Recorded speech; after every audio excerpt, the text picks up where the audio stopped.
ജയ് മോഹൻജി. വിശുദ്ധിയുടെ ശക്തി വായന തുടരുന്നു. പാതയിലെ വെല്ലുവിളി. കാര്യങ്ങൾ വരുന്നതുപോലെ സ്വീകരിക്കുക. പ്രതീക്ഷകളെ കൈകാര്യം ചെയ്യലായിരിക്കും ആത്മീയ പുരോഗതിയിൽ ഒരാൾ നേരിടുന്ന ഏറ്റവും വലിയ വെല്ലുവിളി. പ്രതീക്ഷകൾ എല്ലായ്പ്പോഴും ഉത്കണ്ഠകളെയും കഠിനവേദനകളെയും ഉണ്ടാക്കുന്നു. ഒഴുകിക്കൊണ്ടിരിക്കുക മാത്രം ചെയ്യുക. പരമോന്നതമായ ചൈതന്യം രാവും പകലും നിങ്ങളെ വലയം ചെയ്യുന്നുണ്ട്. ചോദ്യം: അങ്ങയുടെ അഭിപ്രായത്തിൽ ശരിയായ മനോഭാവം എന്താണ്? ഉത്തരം: പൂർണ്ണമായ വസ്തുനിഷ്ഠത, അതിനെ അടിസ്ഥാനമാക്കിയുള്ള സഹാനുഭൂതിയും. ചോദ്യം: എല്ലാവരും ഈ ജീവിതകാലത്ത് മോക്ഷത്തിന് അർഹരാണെന്ന് അങ്ങ് പറഞ്ഞിട്ടുണ്ട്. ഏറ്റവും കുറഞ്ഞ യോഗ്യത എന്താണ്? ഉത്തരം: സമചിത്താവസ്ഥ.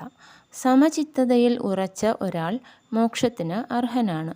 സുഖവും ദുഃഖവും, വിജയവും പരാജയവും, നല്ലതും ചീത്തയും, ഇരുട്ടും വെളിച്ചവും, ആരോഗ്യവും രോഗാവസ്ഥയും പോലുള്ള ജീവിതത്തിലെ ദ്വന്ദ്ങ്ങളാൽ ബാധിക്കപ്പെടാത്ത ഒരാൾ മോക്ഷത്തിന് അർഹനാണ്. ദ്വന്ദ്ങ്ങളാൽ ബാധിക്കപ്പെടാത്തവൻ ഒന്നായിത്തീരുവാൻ അർഹനാണ്. പിതാവുമായുള്ള ഒന്നായിത്തീരൽ അഥവാ ഐക്യം മോക്ഷമാണ്.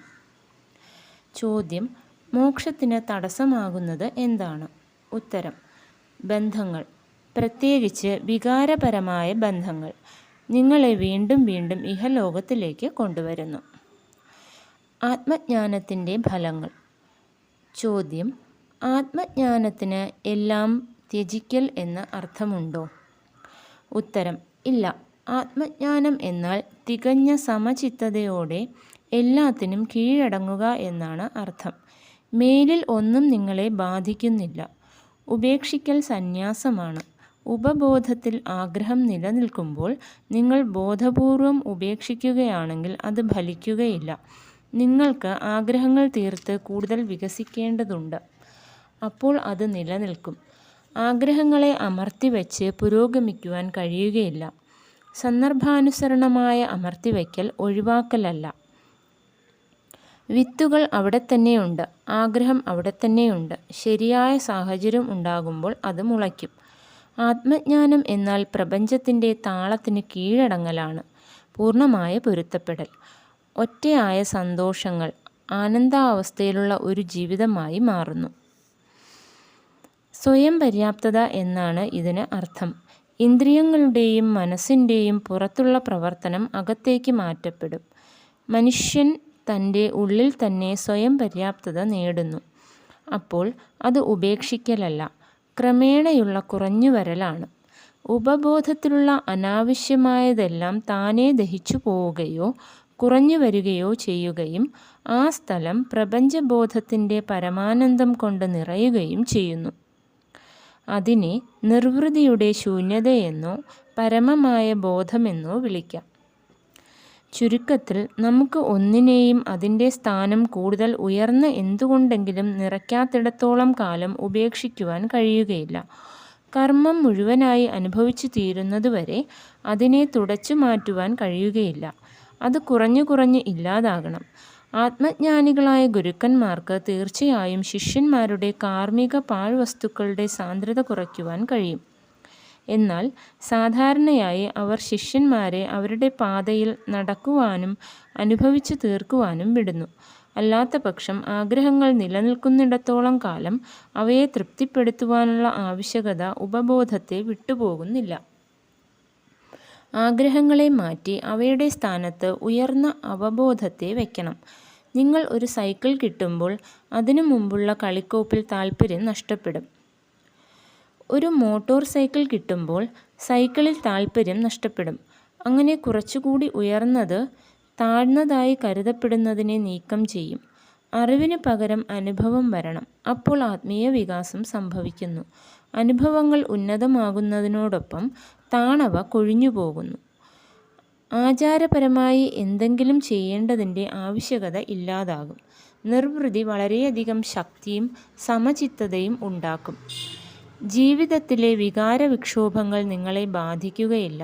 ഏത് പ്രക്ഷുബ്ധതയിലും എല്ലാ അവസ്ഥകളിലും അവയ്ക്ക് മീതെ നിങ്ങൾ ഒഴുകിക്കൊണ്ടിരിക്കും.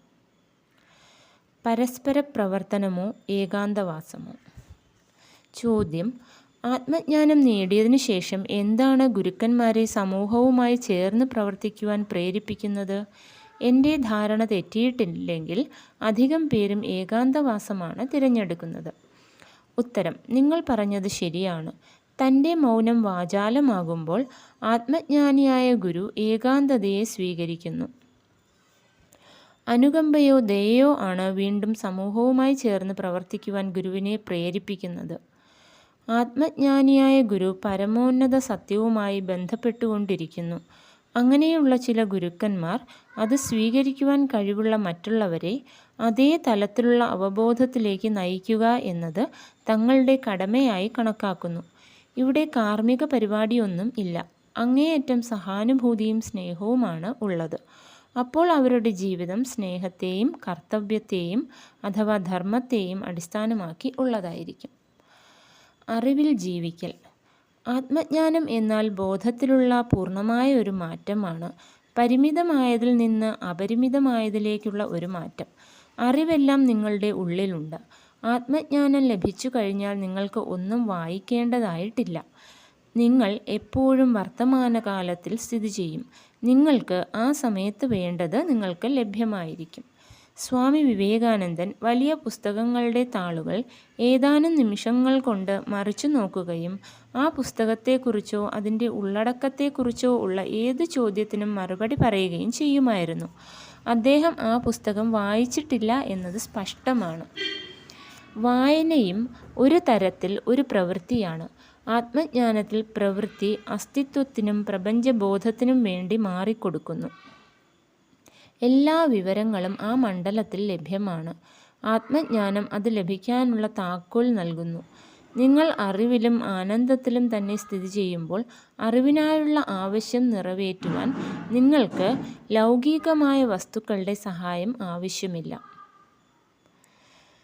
തങ്ങളുടെ വിദ്യാർത്ഥികളെ പരിശീലിപ്പിക്കുവാൻ പുസ്തകജ്ഞാനം ആവശ്യമായതുകൊണ്ട് ആചാര്യന്മാർ അതിനെ ഉപയോഗിക്കുന്നു.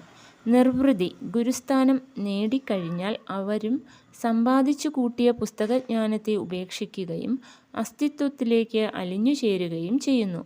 പലപ്പോഴും ആത്മജ്ഞാനം ലഭിച്ചതിനു ശേഷം മനോഭാവത്തിൽ കർക്കശമായ മാറ്റങ്ങൾ സംഭവിക്കുന്നത് നമുക്ക് കാണാൻ കഴിയും. പല ഗുരുക്കന്മാരും മൗനത്തിലേക്കും നിഷ്ക്രിയത്വത്തിലേക്കും നീങ്ങുന്നു. പലരും കർമ്മത്തിൽപ്പെട്ടതല്ലാത്ത നിസ്വാർത്ഥമായ തലത്തിൽ അമിതമായ കർമ്മോദ്യുക്തരായി തീരുന്നു. പലരും ഭ്രാന്തന്മാരെ പോലെ പെരുമാറുന്നു. പലരും സമൂഹത്തെ ഉപേക്ഷിച്ച് ഏകാന്തവാസത്തിന് പോകുന്നു. ആത്മജ്ഞാനം നേടിയതിനു ശേഷം അന്വേഷകൻ ഏത് തരത്തിലാണ് പെരുമാറുക എന്നത് അയാളുടെ സഹജമായ പ്രകൃതിയെ ആശ്രയിച്ചിരിക്കുന്നു. സാധാരണയായി ഒരു ആത്മജ്ഞാനിക്ക് മാത്രമേ മറ്റൊരു ആത്മജ്ഞാനിയെ തിരിച്ചറിയുവാൻ കഴിയുകയുള്ളൂ. മറ്റുള്ളവർക്ക് ഊഹിക്കുവാൻ മാത്രമേ കഴിയുകയുള്ളൂ. ചിലർ ആത്മജ്ഞാനികളാണെന്ന് നടിക്കുന്നു. അത് അവരുടെ നിലനിൽപ്പിനോ അംഗീകാരത്തിനായുള്ള വികാരപരമായ ആവശ്യത്തിനോ വേണ്ടിയാണെന്ന് മനസ്സിലാക്കുക. ആത്മജ്ഞാനം നേടുന്നതോടെ ലൗകികമായ എല്ലാ ആവശ്യങ്ങളും ഇല്ലാതാകും. ആത്മജ്ഞാനം സിദ്ധിച്ച ഗുരു സർവജനീനമായ സ്നേഹത്തെ മുൻനിർത്തി പ്രവർത്തിക്കും. അദ്ദേഹത്തിൻ്റെ സമീപത്തിൽ സോപാധികമായി ഒന്നും ഉണ്ടായിരിക്കുകയില്ല. അദ്ദേഹത്തിന് ആരിൽ നിന്നും ഒന്നും ആവശ്യമുണ്ടായിരിക്കുകയില്ല. തൻ്റെ പരമമായ അസ്തിത്വത്തിൽ എല്ലാം തൻ്റെ ഇച്ഛയ്ക്കു വിധേയമായ അവസ്ഥയിൽ അദ്ദേഹം സ്വയം പര്യാപ്തനായിരിക്കും. ഇത് ആത്മജ്ഞാനത്തിൻ്റെ ഒരു പ്രത്യക്ഷ ലക്ഷണമാണ്. ജയ് മോഹൻജി.